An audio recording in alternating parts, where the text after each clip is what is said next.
Hi, I'm Bella and today I'm going to be showing you exactly how to cook pasta. Now it sounds simple, but pasta's a simple dish, so you've got to make sure you get it spot on. There's a few little tricks.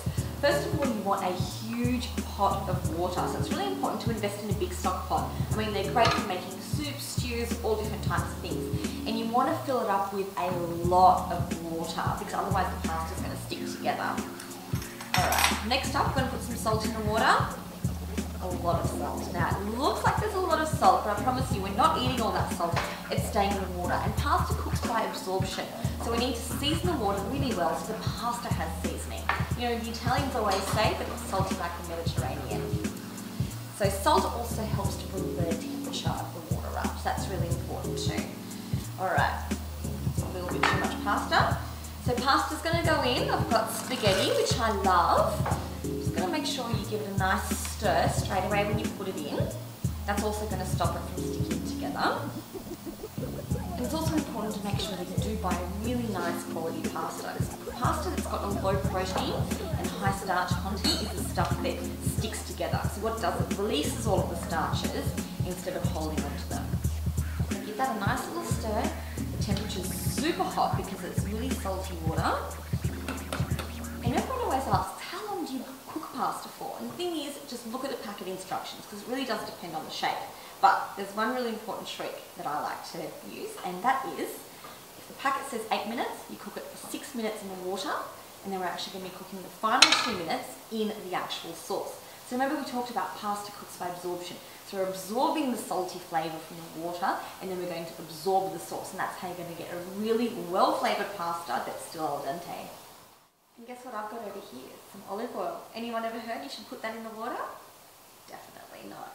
Olive oil is delicious and it should be treasured, and oil and water don't mix. So if you put oil in your water, it does nothing, it just floats on top. So never ever ever put oil in your water.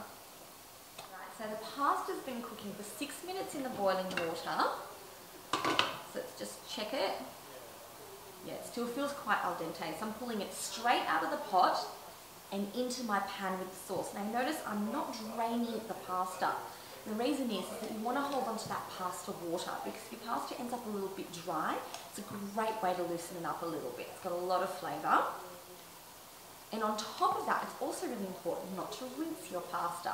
The reason is that pasta kind of develops a really thin layer of starch on the outside. And that sticky layer of starch that's on the outside of the pasta is what holds the sauce on. It's like the glue that attaches the sauce to the pasta. So it's really important not to rinse it. Right, so I've got a really simple, just tomato-based sauce here, a Napolitana. And the thing is, pasta doesn't have to be complicated to be delicious. It just has to be cooked perfectly. And remember, we're eating pasta with sauce, not sauce with pasta. So never put too much sauce on it. Alright, let's give it a taste test.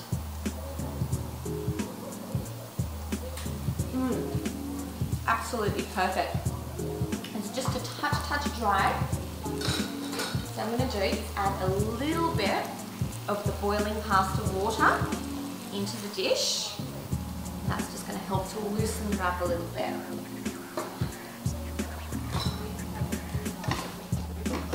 Alright, that looks absolutely perfect. It's ready to go. Pour it just straight onto the plate, just like so. You see, we don't have sauce floating all around the plate. It's the perfect amount of sauce compared to the pasta. And the other tip is never ever pour your sauce on top of the pasta. The sauce should always be mixed through. Now we're going to finish this off. A little bit of Parmigiano Reggiano.